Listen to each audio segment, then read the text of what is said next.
Bienvenidos a nuestro curso Leyendo la Biblia, el Evangelio de Mateo, presentado por Gustavo Maray.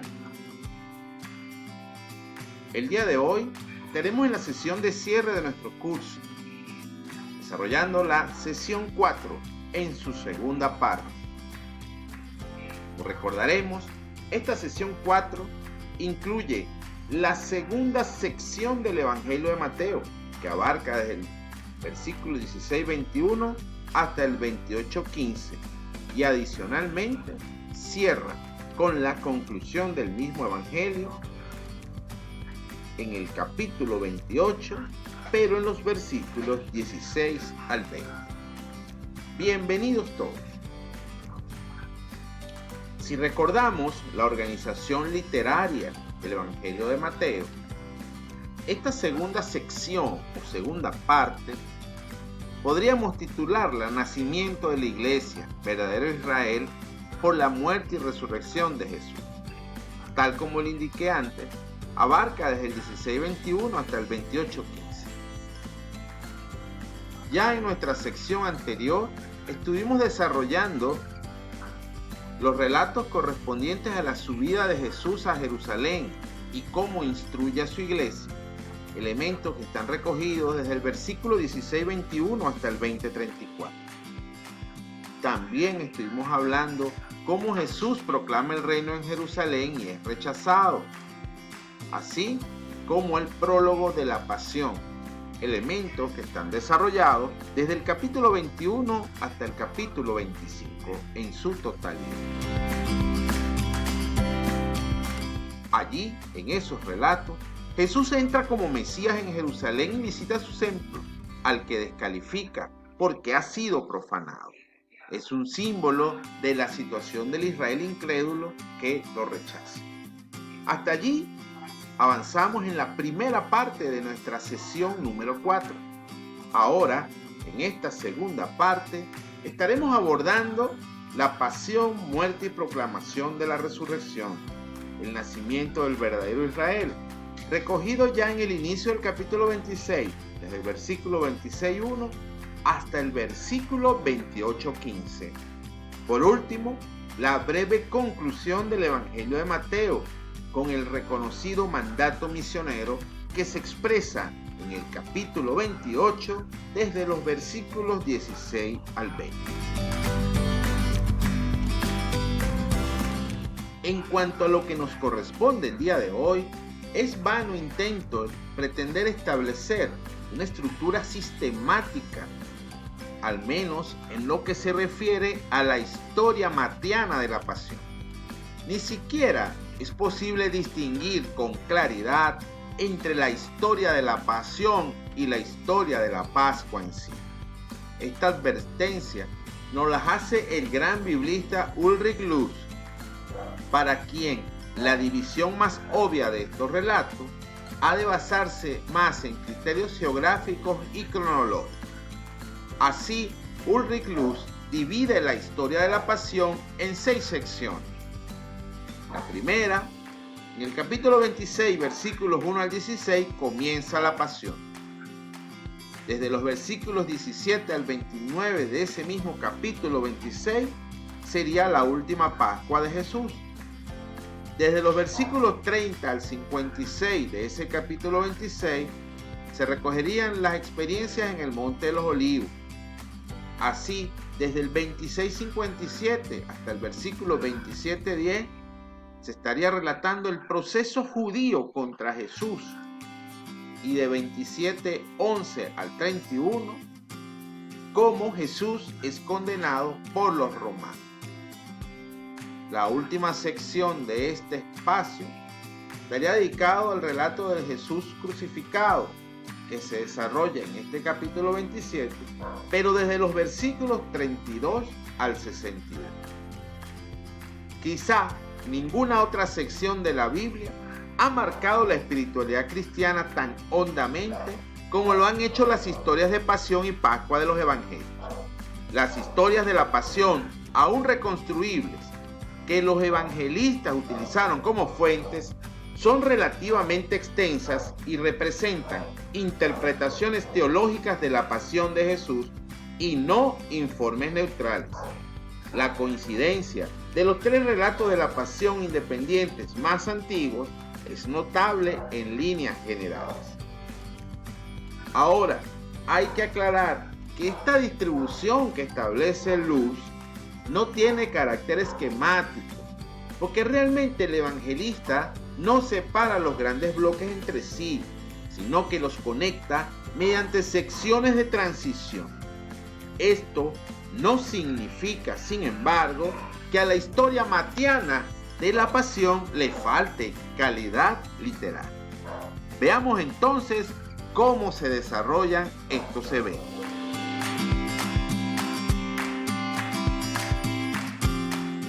La pasión comienza en este capítulo 26. Mateo comienza poniendo en labios de Jesús el anuncio de la inminente Pascua y de su entrega. Subraya así la presencia, libertad y decisión de Jesús. En este contexto, sumos sacerdotes y ancianos deciden apoderarse de Jesús con engaño para matarlo. El narrador intercala, sin conexión ni hacia adelante ni hacia atrás, el relato de la unción de la mujer de Betania, los versículos 6 al 13. Este episodio hace de elemento dilatorio y a la vez de contraste. La mujer hace de contrafigura frente a los discípulos que desertarán de Jesús. Los que critican son los discípulos y por tanto la lección va dirigida a todos ellos.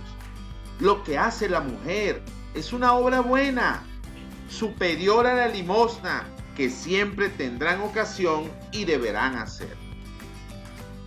Es interesante considerar que este episodio es independiente y diferente del que nos narra el evangelista Lucas en 7:36 al 50. Ya en los versículos 14 y 16 de ese capítulo 26 se relata la traición de Judas, poniendo entonces el narrador la acción en movimiento. Judas, que conoce las costumbres de Jesús, se ofrece a facilitar la información, pero lo hace por dinero. Son 30 siclos, término que nos recuerda el precio de un esclavo según la tradición del Éxodo 21:32. El mismo que dieron al pastor rechazado en Zacarías 11:12. Por lo tanto, esta referencia a la tradición veterotestamentaria nos da a entender que Mateo quiere establecer que todo sucede según las Escrituras. Luego viene la última Pascua de Jesús, versículos 17 al 29. La primera parte contempla los preparativos para la cena pascual, 26, 17 al 19.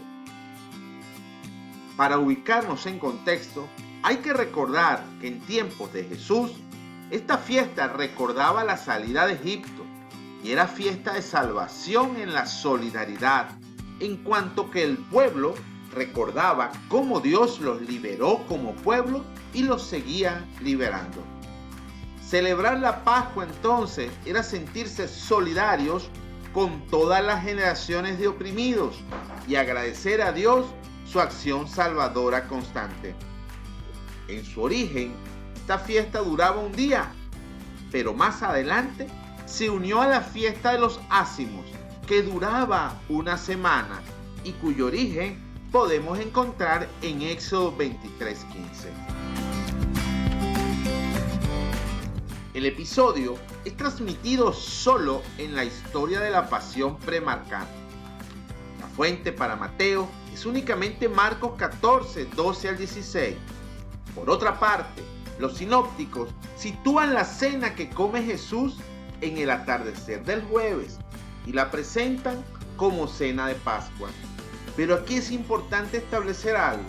Los sinópticos hablan de una fecha, pero en Juan encontramos referencias que dan a entender que la cena no fue pascual. En cualquier caso, hoy en día, más allá de las discusiones exegéticas que puedan darse en ese sentido, la fecha comúnmente aceptada por la mayoría de biblistas ubica el día de la cena de Pascual el 14 de Nisan, que por cierto cayó en viernes en el año 30 de la era común. Es cuestión muy debatida entonces si Jesús celebró una cena pascual estricta o una simple cena solemne de despedida, que luego los cristianos interpretaron más adelante como cena pascual. Pero sea cual sea la opción que la historia no nos permite aclarar y la ausencia de testimonio menos clarificar, queda claro que el valor del texto hoy día es su clara referencia a su comprensión como cena pascual.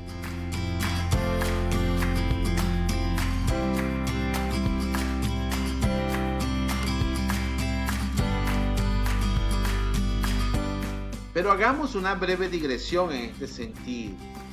Para entender estos relatos, no solo en Mateo, sino en general en los evangelios, hay que entender cómo era el proceso de la cena pascual.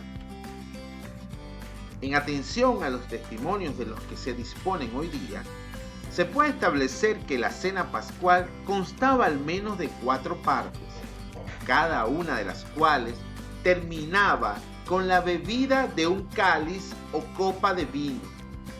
Esta estructura lamentablemente se fue difuminando en los relatos evangélicos para dar paso más a una configuración de la celebración de la Eucaristía.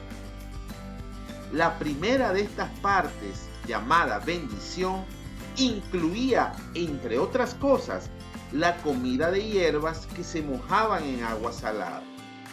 La segunda parte era la narración, que no era otra cosa que la proclamación de las gestas de Dios a lo largo de la historia de la salvación. La tercera parte consistía en la comida pascual propiamente dicha, que se componía de pan ácimo, cordero pascual, hierbas amargas mojadas en una mermelada especial llamada aroset, terminando el proceso con la bendición de un cáliz de acción de gracias. Finalmente, la cuarta parte se componía de una serie de oraciones de acción de gracias.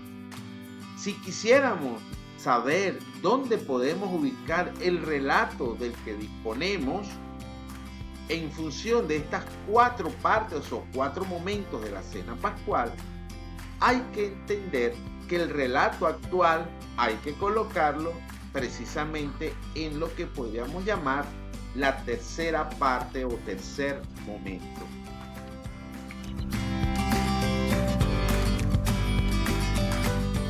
El Evangelio sigue a continuación presentándonos el anuncio de la traición de Judas, capítulo 26, versículos 20 al 25.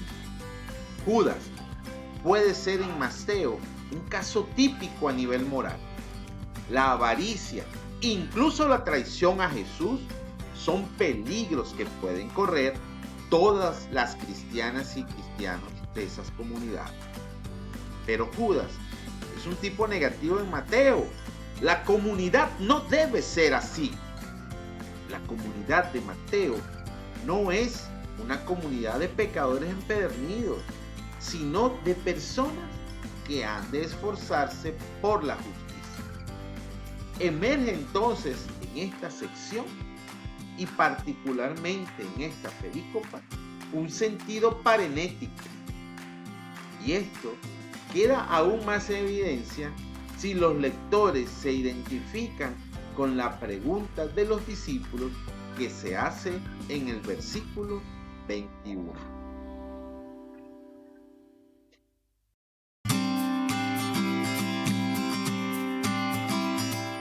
La tercera parte corresponde a la institución de la Eucaristía, que encontramos en los versículos 26 al 29. Mateo reproduce la versión marcana con leves modificaciones. Cuando Mateo escribió su evangelio, seguro que dudó mucho en qué podía contar. Quizás con ese afán por eliminar datos innecesarios, suprimió algunos elementos, como la famosa frase "haced esto en memoria mía". Sin embargo, Mateo también está de acuerdo con Marcos en unir la bendición del pan y la de la copa. Pero hay un detalle interesante allí. En el caso de Mateo, la bendición se da antes de que beban, no como lo cuenta Marcos, que primero beben de la copa y luego la bendicen. También hay otra pequeña diferencia, y es que en la fórmula antigua servía para sellar la alianza. Ahora se derramará también para el perdón de los pecados.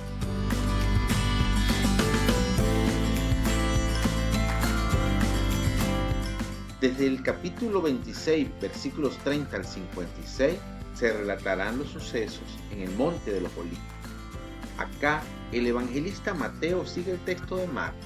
Su paralelo está en 14, 26 al 31. El punto de partida es el versículo 30, que no es otra cosa que un tránsito desde la cena pascual al escenario del Monte de los Olivos. Finalizada la cena, pronto es medianoche. Faltan 3 o 4 horas hasta la negación de Pedro. Serán varios los eventos que se relatarán acá. El anuncio de la traición de los discípulos y la negación de Pedro va en el marco de los versículos 31 al 35. La oración en el huerto estará desarrollada en los versículos 36 al 46. En tanto, el arresto de Jesús abarcará los versículos 47 al 50. El primero de estos episodios, el anuncio de la traición de los discípulos, revela el conocimiento que tiene Jesús de lo que va a ocurrir. Confirmado esto con una cita de las Escrituras. Basta ver Zacarías 13:7. La actitud serena de Jesús mientras anuncia el escándalo de los discípulos será muy distinta de la que muestre al cabo de pocos minutos durante la oración del huerto. Viene entonces la agonía de Jesús desde los versículos 36 al 46 de ese capítulo 26. Este es quizás el pasaje más dramático de todos los relatos de la pasión. Jesús y sus discípulos llegan a una propiedad llamada Lagar de Aceite, que en arameo se diría Getsemaní, situada en el valle de Cedrón, al pie del Monte de los Olivos. Allí Jesús mismo comienza a sentir tristeza y angustia, incluso aun cuando ha dejado unas instrucciones muy claras a sus discípulos. Cuando regresa de orar, estos duermen, cuando debieron estar despiertos y orando. Aquí, en este relato, se detalla como nunca en el Evangelio el estado de ánimo de Jesús.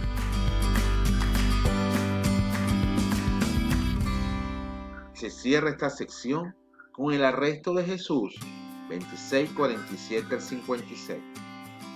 Mateo presenta a Jesús presente y libre, aceptando deliberadamente el hecho para que se cumpla la voluntad del Padre. El relato sigue de cerca a Marcos, aunque hay un importante añadido en los versículos 52 al 54 que son exclusivos de Mateo. Todos los discípulos lo abandonan y huyen.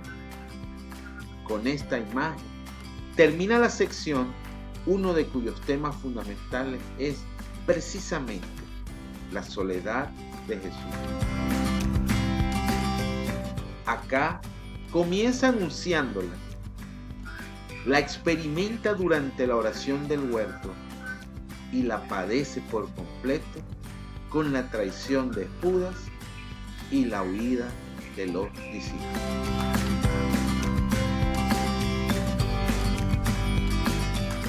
Luego se desarrolla el proceso judío contra Jesús, que va desde el versículo 26-57 hasta el 27. Es un proceso que está centrado en el mesianismo de Jesús con la presentación ante el Sanedrín. Esto lo encontramos aún en el capítulo 26, versículos 57 al 68. Allí Mateo nos presenta a los personajes que intervienen en la historia: Jesús, los siervos que lo han detenido, el Sanedrín y Pedro. Lo llevan a casa del sumo sacerdote Caifás, donde tiene lugar la sesión nocturna del Sanedrín, versículos 59 al 60.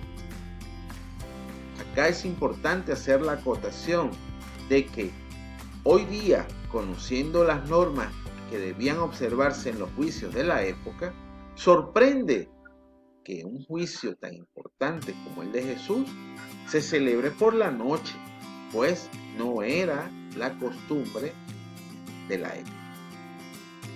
Jesús entonces comparece en medio de la noche ante el más alto tribunal del pueblo de Dios, ante el que dará testimonio oficial de su mesianismo y filiación.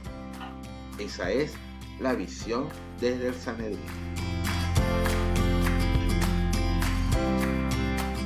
Ubicar la fuente que ha utilizado Mateo en los versículos 59 al 66, evidentemente emerge la figura del evangelista Marcos. Sin embargo, como ya es costumbre, abrevia el texto de Marcos en la sección sobre los testigos. Por ejemplo, el juicio comienza con un esfuerzo a base de acusaciones falsas. En este sentido, y ante ese manejo, Jesús guarda silencio. Es un silencio ante la mala voluntad del tribunal, un silencio que evoca la imagen del siervo de Yahvé, que, como bien lo decía Isaías 53:7, como cordero llevado al matadero, como oveja muda ante el esquilador, no abría la boca. Al conjuro de Caifás, Jesús responde: tú lo has dicho. Recordemos que se le está preguntando sobre su carácter mesiánico. Ello lo lleva a ser considerado blasfemo, y como blasfemo según la tradición, debe ser apedreado. Pero el Sanedrín, ya avanzada la noche, no quiere cargar con tal responsabilidad. Es necesario buscar otra motivación, que la responsabilidad se traslade al ámbito romano, y por ello es necesario entonces buscar un móvil político.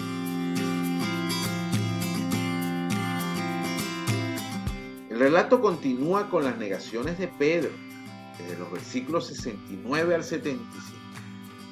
Mientras que Jesús ha dado testimonio valientemente ante el Sanedrín, Pedro, el que prometió fidelidad, el que no oró para superar la tentación, niega a Jesús.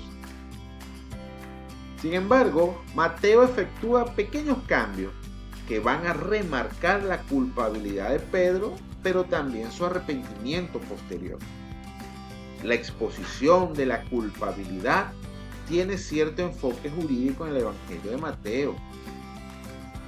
Igual que la culpa, también el arrepentimiento tiene más relieve en Mateo. Frente a la simple indicación de Marcos de que Pedro se echó a llorar, Mateo dice que lloró amargamente.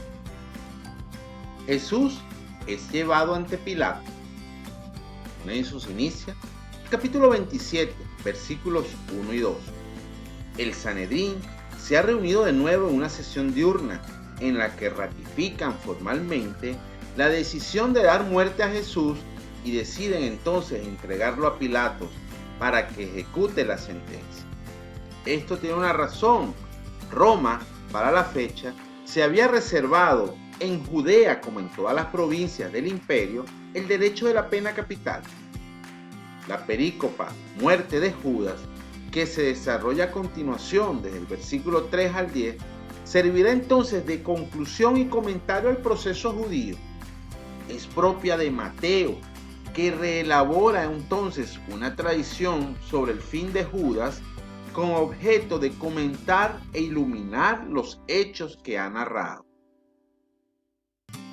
Bastaría ver Zacarías 11:13 para ampliar un poco nuestra perspectiva.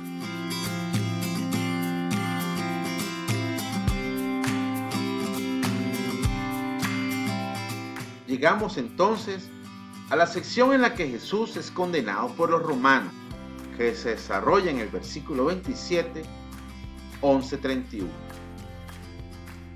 Las autoridades se han puesto por fin de acuerdo. No acusarán a Jesús de que pretende ser el Mesías, el Hijo de Dios. Recuerden, esa fue la motivación para el juicio ante el Sanedrín. Pero para los romanos, esto sería una cuestión de poco interés. Acusar a Jesús de que pretende ser el Mesías, el Hijo de Dios, no le interesará a Pilato. Por lo tanto, buscando ese motivo político que sí podría ser de interés de los romanos, acusarán entonces a Jesús de pretender ser el rey de los judíos. Por ello es presentado Jesús ante Pilato. Con la entrega a Pilato, comienza entonces el proceso romano, centrado ahora ya no en el mesianismo, sino en la realeza de Jesús. De esta etapa es interesante la confrontación Jesús-Barrabás, que se da en el capítulo 27, versículos 15 a 26, siendo quizás la escena más importante de este proceso, escena que será utilizada durante mucho tiempo para exacerbar la animosidad antisemita. Y es que en esta sección Mateo subrayará con énfasis la culpabilidad de las autoridades judías que han entregado a Jesús. El diálogo entre Pilatos y la gente es central y pone de relieve un interés inusitado de Pilatos en favor de Jesús, pero también deja en evidencia la ceguera de la masa, un pueblo que pide la muerte de Jesús sin saber por qué. Así, Jesús es entregado para ser crucificado después de azotarlo. Hay que recordar que la flagelación era el preludio normal a la crucifixión entre los romanos. Viene a continuación, en el marco de esta flagelación, la perícopa de la coronación de espinas, 27 al 31. Allí aparece otro de los elementos que preocupa a Mateo, las burlas hacia Jesús. En este caso, son los soldados quienes se burlan de él ante su afirmación de ser el rey de los judíos, o al menos de la acusación que se le hace. Es que este es el título que se le atribuye en el proceso romano. Pero esta burla no es exclusiva de este pasaje en la presentación ante la autoridad romana. Al contrario, ya antes, de una forma muy similar, los judíos también se habían burlado de él cuando lo presentaban como Mesías profeta.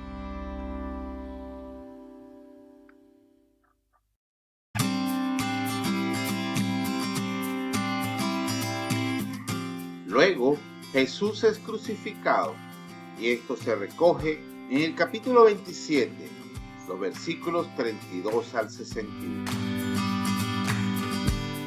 La descripción del Vía Crucis, crucifixión y muerte es sobria, sin subrayar los aspectos sangrantes, pero también es teológica, para lo que Mateo recurre al Antiguo Testamento con la intención de iluminar los hechos que están sucediendo.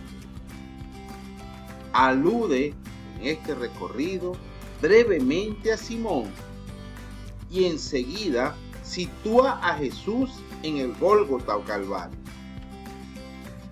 Gólgota es la transcripción de la palabra aramea Gulgotá, lugar del cráneo, en latín Calvaria, de donde viene el término Calvario. Hay también otras pistas muy importantes en la manera en que Mateo nos presenta esta sección. A diferencia de los otros evangelios, cuando a Jesús se le da una bebida para refrescarse, Mateo habla de vino con hiel. En esta afirmación hay claramente una alusión al Salmo 69, 22. Se sugiere así entonces que Jesús es el justo perseguido y que todo sucede dentro del plan de Dios.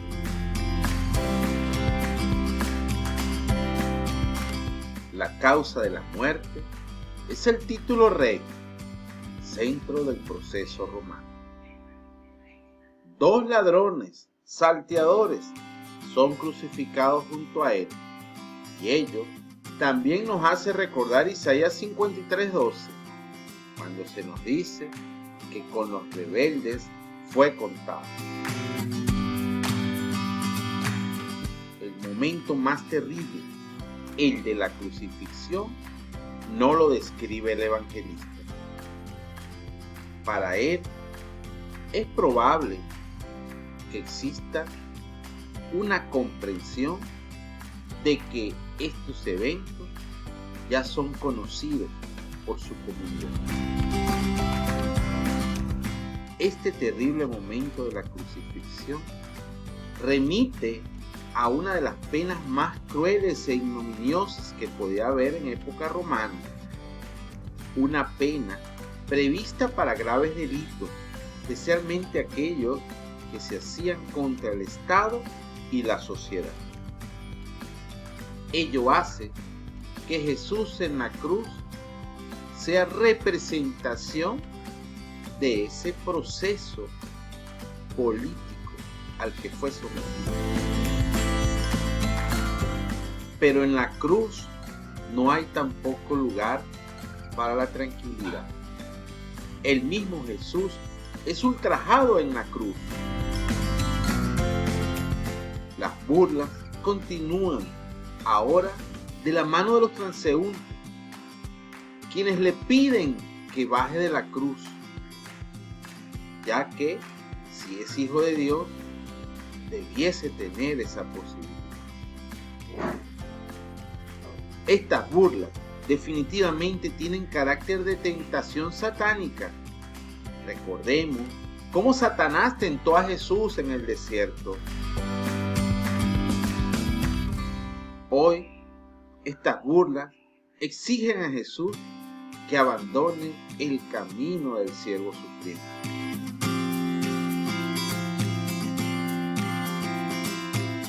Una vez crucificado, los soldados se reparten las vestiduras, cumpliendo así lo anunciado en el Salmo 22:19. Se reparten mis vestidos, se sortean mi túnica. En el relato se indica que llega la hora sexta, equivalente al mediodía, y en ese intervalo, hasta la hora nona, se sumergerá este territorio en oscuridad. Como hecho histórico, es posible, pero es más probable que aquí el evangelista haga una alusión a la profecía de Amós 8:9. Aquel día haré ponerse el sol al mediodía, y en pleno día oscureceré la tierra. Ya llegada la hora nona, se desarrollan una serie de eventos recogidos en este capítulo 27, pero desde los versículos 46 al 50. Resuena en medio de él terrible momento que se vive, las palabras de Jesús: Elí, Elí, lema sabactani, son las palabras iniciales del Salmo 22, recitadas en arameo. Alguien que escucha estas palabras supone que tiene sed. Toma una esponja, la empapa en vinagre y se la acerca con una caña. Lo que ofrece es probablemente vino avinagrado, que aliviaba mucho la sed. Pero lo que interesa a Mateo no es eso. Es que se cumple el Salmo: en mi sed me dieron vinagre. Salmo 68, 22. Así, Jesús, ahogado en un grito de nuevo, con voz potente, exhaló el espíritu. Ha muerto el Señor. Mateo alude a la muerte con sobriedad,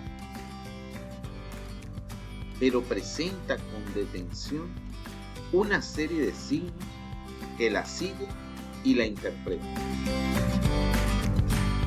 Quizás el más memorable de todos ellos es aquel centurión que junto a todo el cuerpo de guardia reconocen a Jesús como Hijo de Dios.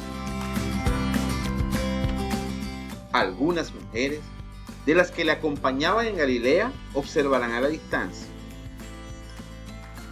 Los 12 han huido.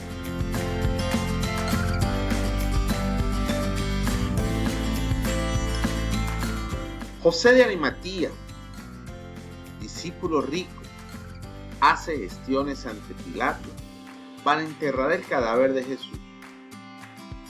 Sería interesante leer el cuarto poema del siervo en Isaías 53:9 para entender esta situación. Arimatea lo envuelve en una sábana limpia y lo coloca en un sepulcro nuevo. Ambos detalles evocan la dignidad de Jesús y la piedad del entierro. El sepulcro nuevo, además, explica que haya sido posible el entierro, ya que el cadáver de un ajusticiado no podía ser puesto en un sepulcro ya ocupado, donde habría contaminado los huesos depositados allí. Recordemos que en esta sociedad judía los temas de la pureza eran tomados muy en serio. También acá aparecerá el tema de la piedra y el de aquellas mujeres que prepararán el relato de la aparición. Viene a continuación la custodia del sepulcro. Seguimos en el capítulo 27, pero desarrollamos la historia en los versículos 62 al 66. Acá vale la pena hacer algún comentario desde la perspectiva del exégesis bíblico. Para la mayoría de los estudiosos, este relato sigue inserto en el cuerpo anterior. Uno de ellos, José Luis Sicre, plantea que esta última sección de este bloque literario está compuesta por los episodios: la sepultura de Jesús, que ha sido tomado de Marcos, y el relato de los guardias ante la tumba, que es exclusivo de Mateo. De esta manera, este relato seguiría siendo parte de la gran sección que hemos venido trabajando hasta ahora. Sin embargo, Ulrich Luz, el gran especialista bíblico en el Evangelio de Mateo, considera que la Pascua debe iniciar en los relatos de la sepultura. Así que este bloque que estamos hablando en este momento, desde la custodia del sepulcro, debiese entonces insertarse en el marco de una gran sección final que Ulrich Luz llama la resurrección de Jesús y el doble final del Evangelio de Mateo. Una historia que abarcaría entonces desde el capítulo 27, versículo 62, hasta el final del Evangelio, capítulo 28, versículo 20. Queda claro entonces que para Luz esta última sección debe iniciar entonces con los relatos del sepulcro.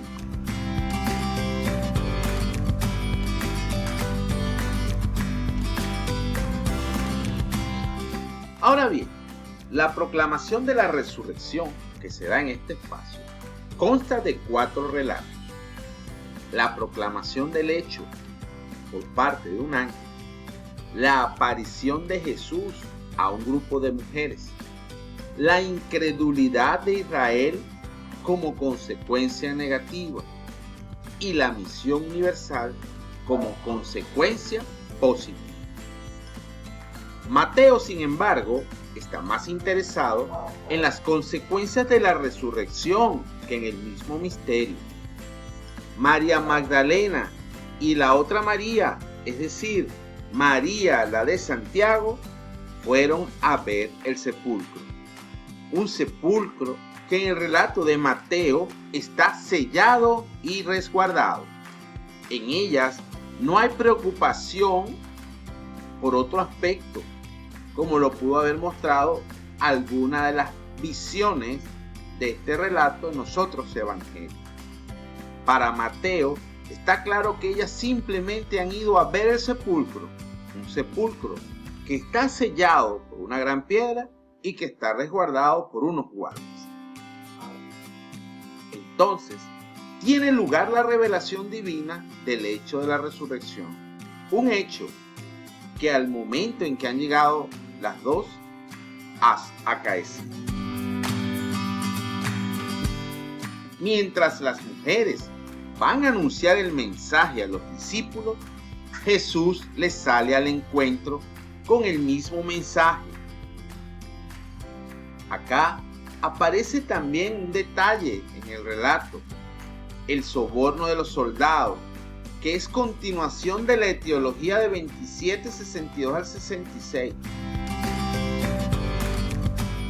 Una perícopa que tiene como finalidad reflejar la incredulidad de la mayor parte de los judíos hasta el día de hoy, el tiempo en que escribe Mateo. Con el soborno de los soldados intenta explicar por qué se ha extendido entre los judíos la idea de que Jesús no resucitó, sino que los discípulos robaron su cuerpo. Y es que en el entorno de la comunidad de Mateo debía estar tan extendida esta acusación que el evangelista se sintió obligado a responder. Se vio en la necesidad de dar una respuesta ante tal inquietud. Así pasamos a la parte final del Evangelio de Mateo. Hablemos ahora del relato conclusivo que se desarrolla desde el versículo 28, 16 hasta el 20.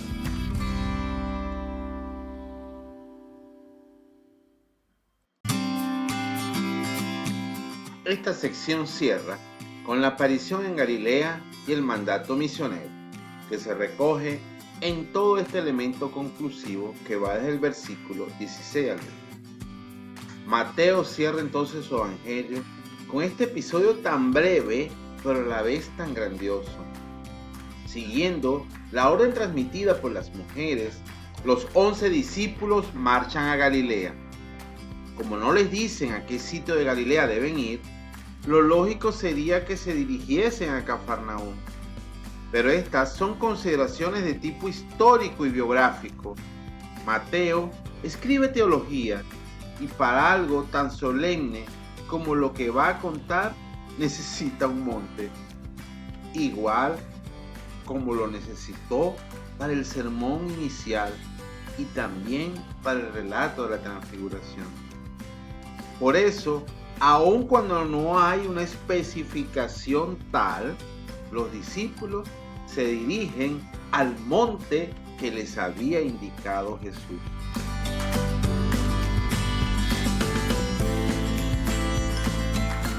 Lo interesante de este relato es que la aparición de Jesús se desarrolla en un contexto de libertad.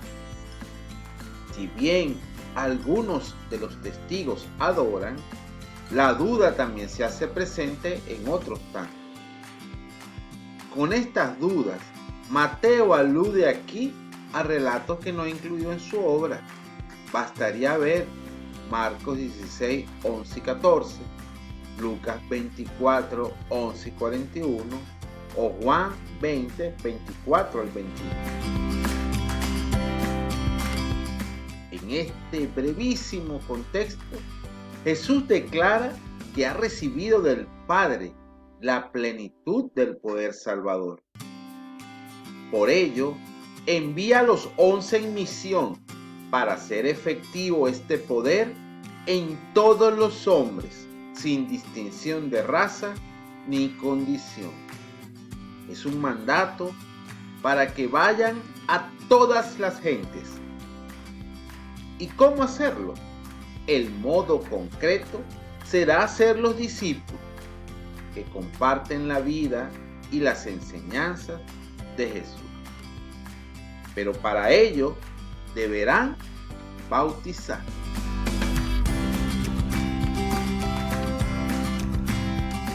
Este bautismo deberá ir acompañado de la enseñanza para cumplir todo lo mandado por Jesús. Será una larga labor que implicará detallar y sintetizar. Detallar hasta lo más pequeño del sermón de la montaña o de la instrucción comunitaria, lo enseñado en diversas circunstancias y momentos, y recordar que la ley y los profetas se resumen en hacer a los demás lo que queremos que nos hagan a nosotros, o en el doble mandamiento de amar a Dios y al prójimo. La orden de enseñar lo que yo os he mandado es tan revolucionaria como el mismo sermón de la montaña. Algunos suponen que esta última aparición de Jesús a los 11 discípulos es un producto de Mateo en su totalidad. Hay otros elementos importantes y uno de ellos tiene que ser definitivamente el referido a la orden de bautizar en nombre del Padre, del Hijo y del Espíritu Santo. Es el famoso mandato triádico del bautismo, que sin embargo es oportuno aclarar, no implica en el momento de la comunidad matiana aún, obviamente, el dogma trinitario. Porque recordemos que la explicitación teológica de la Trinidad es un proceso muy, pero muy posterior. Solo algunos siglos después será expuesto en un sentido dogmático. Otro aspecto curioso es que esta fórmula trinitaria del bautismo, el mandato triádico, no aparece explicitado en esos mismos términos en el testimonio que se nos da del bautismo en Hechos de los Apóstoles. Es más, en la obra Hechos de los Apóstoles se habla del bautismo en el nombre de Jesús. Es decir, mientras se invoca a Jesús como Señor, es que se hace efectivo el bautismo. Hay una clara diferencia entre las dos formas.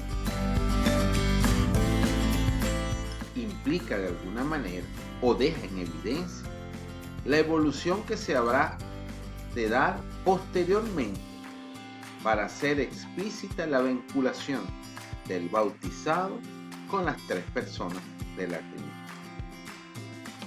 Pero sea con la fórmula en el nombre del Padre, el Hijo y el Espíritu Santo, o la fórmula en el nombre de Jesús, esta vinculación del bautizado es una realidad, una profunda realidad, porque es a través del Hijo que se llega al Padre y se recibe al Espíritu. Por lo tanto, sea lo que fuere de estas variaciones posibles, la realidad profunda es el mandato misionero. Aparece entonces como colofón a esta extraordinaria obra que es el Evangelio de Mateo. Por algo es reconocido entonces como el Evangelio eclesiástico.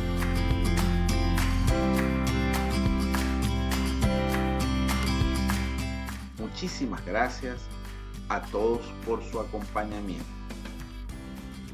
Gracias por confiar en Teológica X, Teología y e-Learning, al servicio de cada uno de ustedes.